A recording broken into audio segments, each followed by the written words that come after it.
Mas pernah ribut-ribut gak pas lagi ngamen?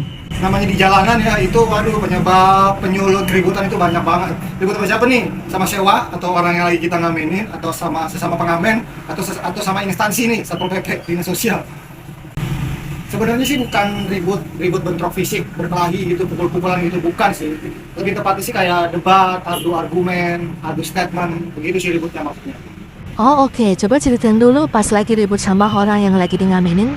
Uh, Waktu itu aku ngamen di, tahu kan kayak pecel ayam gitu, lesehan, ngamen di lesehan yang di trotoar itu. Jadi aku lagi ngamen, ini orang nggak terima gitu, jadi nggak terima, tapi langsung bentak aja gitu. Jangan ganggu orang makan mas, kamu tuh ganggu ketertiban umum tuh nggak kayak begini. Waduh, udah tuh memang sih betul ya, sih mengganggu gitu. Cuman kalau saya pikir lagi nih, kan saya sekolah yang bagian gimana ya, jadi kurang lebih pendidikan tuh ada lah walau sedikit gitu ya. Saya ngamen, dia lagi makan, ngeganggu. Dia makan di trotoar, walaupun itu memang warung tenda gitu kan, itu kan juga salah, mengganggu ketertiban umum, orang lewat juga keganggu. Akhirnya saya debat, mungkin si tukang ini nggak terima ya, tukang warung lesehannya, dia nyamperin saya, ya bahasanya itu ya saya dikeroyok lah, jadi intimidasi lah, dengan segala argumen segala macam gitu kan, udah akhirnya itu clear. Ya akhirnya saya dendam lah tuh sama si sesama orang jalanan, maksudnya sama orang yang warung tenda ini kan. Nah, udah, otot saya nggak balas otot, saya balas otak. Kan tahu kan yang kalau dia gelar tenda di trotoar itu kan, kalau kamu lihat di trotoar tuh yang biasanya kalau malam ada warung tenda itu pasti ada pancang-pancang gitu loh, buat iketan tali dia diriin tendanya itu kan. Besoknya tuh siang langsung saya cabut-cabutin itu.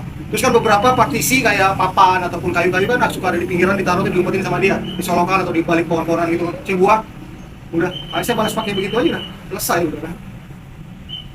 Kalau ribut sama pengamen gini sih ya, tergantung ya. Waktu awal-awal saya ngamen itu ribut lebih kayak berebutan tempat, terus berebut kayak dulu kan Metro Mini ya, Metro Mini Kopaja gitu kan. Jadi kadang kita tuh di jalanan itu kayak ada peraturan nggak tertulis, misalkan kayak ngamen di Metro Mini, kita tuh ada sebutannya. Kalau di saya waktu itu saya ada sebutan mantek sama ngawal. Mantek tuh gini, misalkan di Blok M nih, mau Metro Mini 75 nih, Blok M Pasar Minggu kan.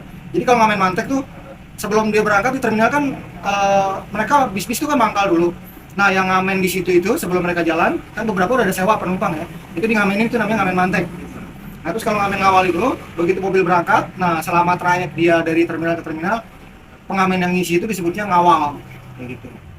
Nah itu saya pernah ribut, jadi kan kayak secara nggak tertulis diatur ya, diatur misalkan contoh dari Blok M, itu setelah di ngamen pantek nggak boleh ada yang ngisi tuh, nggak boleh ada yang ngisi sampai dia mau masuk ke tendean. Nah begitu di lampu merah tendean Santa itu baru mulai bisa masuk tuh. Terus sampai nanti ke Mampang Perapatan itu di stop dulu ngamen ngawalnya ya. Karena apa? Biar orang nggak bosan pengamen lagi gitu kan. Baru nanti dari Mampang itu aturan mainnya tuh kosong sampai sekitar Bukit 5 ya, atau pom bensin, kita nyebut di sana pom bensin, ataupun sampai Basmart imigrasi. Nah dari situ baru ngamen ngawal lagi. Itu trek lumayan panjang tuh sampai dengan Mall Pejaten Village. Itu agak panjang tuh, bisa 2-3 lagu di situ tuh. Itu ngamen ngawal lagi. Sampai situ itu di stop dulu. Jangan ada yang ngisi. Barulah dia nanti di Mangga Besar, ya di perempatan Mangga Besar itu yang kalau lurus ke Ragunan kiri ke Pasar Minggu, itu baru bisa ngisi lagi sampai ke terminal Pasar Minggu. Begitupun trek sebaliknya. Nah jadi mungkin ada waktu itu pengamen dari Bekasi kalau nggak salah ya. Di sisi maklumin ya, karena kan dia belum tahu, nggak biasa main di situ. Dia ngisi di jalur harusnya kosong, jalur kawalan kosong. Dia masuk di situ, begitu saya tegur, dia nggak terima gitu kan. Dia bilang saya tuh, lu siapa lu?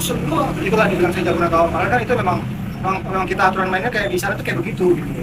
Akhirnya terjadi keributan lah, tapi nggak sampai pukul-pukulan sih, karena ada debat aja. Karena kebetulan ada beberapa pengamen senior juga disamperin, akhirnya dilerai, dikasih penjelasan ya, untungnya dia mengerti sih gitu. Oke deh mas, sebagai penutup, coba nyanyiin satu lagu yang paling berkesan selama ngamen.